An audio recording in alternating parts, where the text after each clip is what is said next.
क्या आप जानते हैं कि शुगर अब लाइलाज बीमारी नहीं रही। दवाई के बगैर भी इसका इलाज किया जा सकता है। अपने रोज़मर्रा के मामलात को किस तरह बेहतर किया जाए कि शुगर ख़त्म हो जाए जड़ से ही।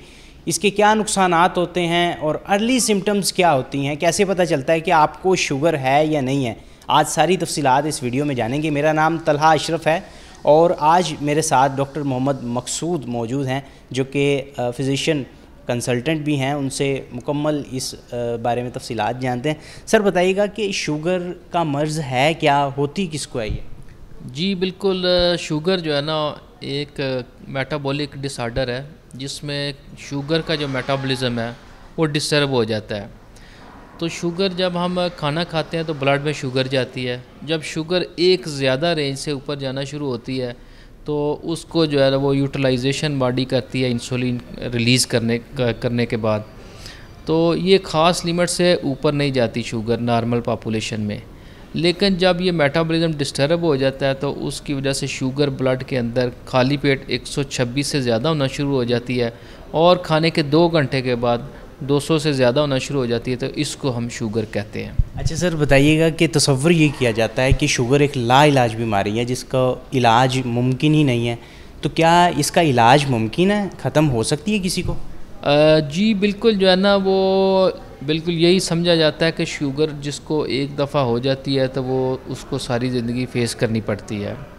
तो तकरीबन ये बात बिल्कुल ठीक है, लेकिन कुछ ऐसी जो है ना वो कंडीशंस हैं जिसमें ये पेशेंट बग़ैर मेडिसिन के और बग़ैर कुछ किए रिवर्स कर सकते हैं। जी बिल्कुल, काफ़ी देर से सुनने में भी चीज़ें आती हैं कि अगर रोज़मर्रा के मामलात ठीक किए जाएं और कुछ क्या जड़ी बूटियां या कुछ इस तरीके की तरफ जाना चाहिए, या फिर सिर्फ रोज़मर्रा के मामलात ठीक करके क्या किया जाए कि जिसकी वजह से शुगर को कंट्रोल किया? जी बिल्कुल, जो है ना ऐसा कोई टोटका इस्तेमाल करने की इसमें बिल्कुल कोई ज़रूरत नहीं। इसमें सिर्फ सिंपल सा एक फार्मूला है कि लाइफस्टाइल जो है ना वो आपने मॉडिफाई करना है। लाइफस्टाइल मॉडिफिकेशन में बहुत सी चीज़ें आती हैं। जो सबसे पहला स्टेप है कि पेशेंट अपना बीएमआई कैलकुलेट करें। बीएमआई का मतलब होता है कि आपने कैलकुलेट करना होता है अपने वेट को और हाइट को, और उसको आप जब तकसीम करते हैं कैलकुलेटर से, अगर उसका जवाब 23.5 से ऊपर है तो एशियन में ओवरवेट है, और अगर 28 या 30 से ऊपर चला जाए तो उसका मतलब है कि आप ओबेसिटी मोटापे का शिकार हैं। तो जिन लोगों को शुगर होती है, जिनकी बीएमआई मोर दैन 30 है, 30 से ज़्यादा है, या 23.5 और 30 के इन बिटवीन है, तो ऐसे कैंडिडेट हैं जो अपनी शुगर को रिवर्स कर सकते हैं, बच सकते हैं शुगर से। अपना वेट कम करके, वेट उन्होंने बीएमआई अपना 23.5 से नीचे लेके आना है। वो कैसे लेके आना है, उसके जो है ना नंबर 1 वॉक करना है डेली। नंबर 2 कैलोरीज़, अपनी जो कैलोरी की रिक्वायरमेंट है वो, जो सेडेंट्री लाइफस्टाइल जिनकी ऑफिस जॉब है या मामूली एक्टिविटी है जिनकी, उनकी एवरेज कैलोरीज 1200 है। तो वो कैलोरीज अगर 1800 से 2000 ले रहा है तो अपनी कैलोरी पहले जो है ना वो 400 रिड्यूस करे पहले स्टेप में। उसके 2 से 4 हफ्ते के बाद 400 में फर्दर रिड्यूस करके 1200 तक उसको कैलोरीज को ले आए। और इसके अलावा बाकी कार्बोहाइड्रेट जो है ना उनकी मकदार जो है ना वो कम करे, खाना पीना। फैट्स जो चिकनाई है उनको भी कट डाउन करे, रिड्यूस करे। और इसके अलावा प्रोटीन का भी जो है ना वो एडिक्वेट इस्तेमाल करे, 100 to 150 ग्राम तक डेली। तो इस खुराक के साथ और आपनी जो है ना आप वज़न को कम मेंटेन कर सकते हैं। तो कैलोरी आप बड़ा जो है ना वो, जैसे मैंने कहा कि कैलोरी कैसे हमने कैलकुलेट करनी है, उसका बड़ा सिंपल तरीका है कि आप 2 से 3 दिन की जो प्रीवियस डाइटें आपने ली हैं उनका 24 घंटे का आप सारा डाटा लिखें सामने, और कैलोरी कैलकुलेटर है एप्लीकेशन, आप जाके डाउनलोड कर के उसको कैलकुलेट कर सकते हैं।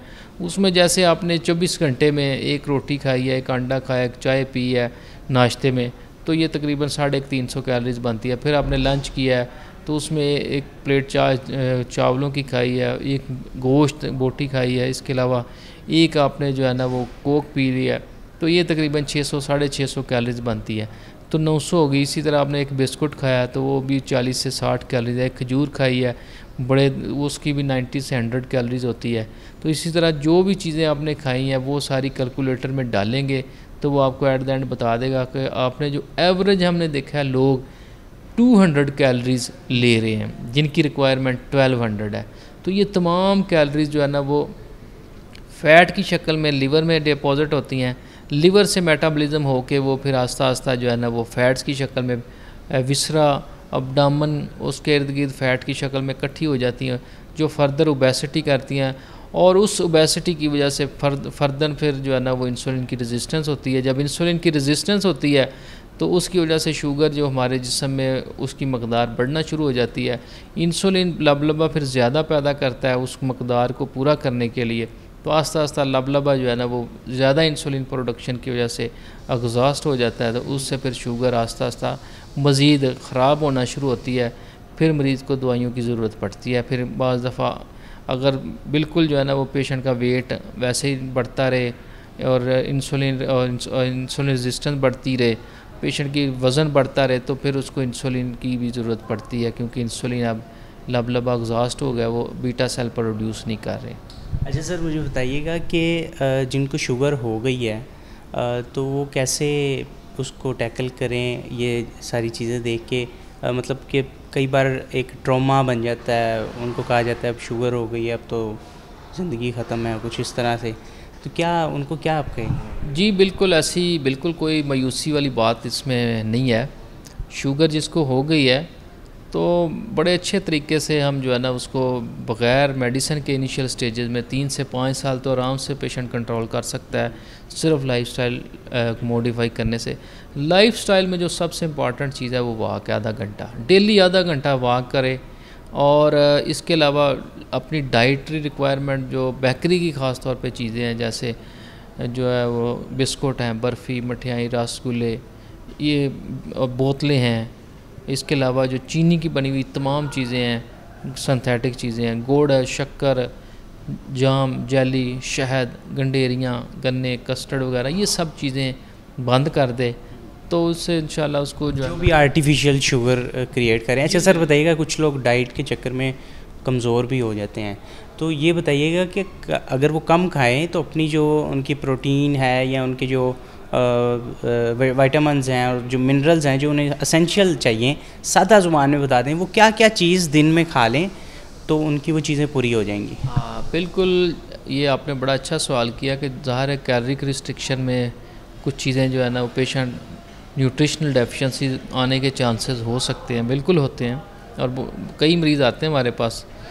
तो उसमें जो है ना सबसे पहले तो ये है कि कोई एक्स्ट्रा मिनरल्स है, एक्स्ट्रा कैल्शियम, एक्स्ट्रा मैग्नीशियम, इस तरह की चीज़ें लेने की ज़रूरत नहीं है। जिस तरह के आजकल बहुत से फेसबुक पे ऐड चल रहे हैं कि मैग्नीशियम लेने से पेशेंट ठीक हो जाता है, तो हमारी तमाम जो डाइट्स हैं उसमें तमाम किस्म के मिनरल्स हैं, विटामिन्स और तमाम चीज़ें जो है ना वो मौजूद हैं जो कि बॉडी के लिए एसेंशियल हैं।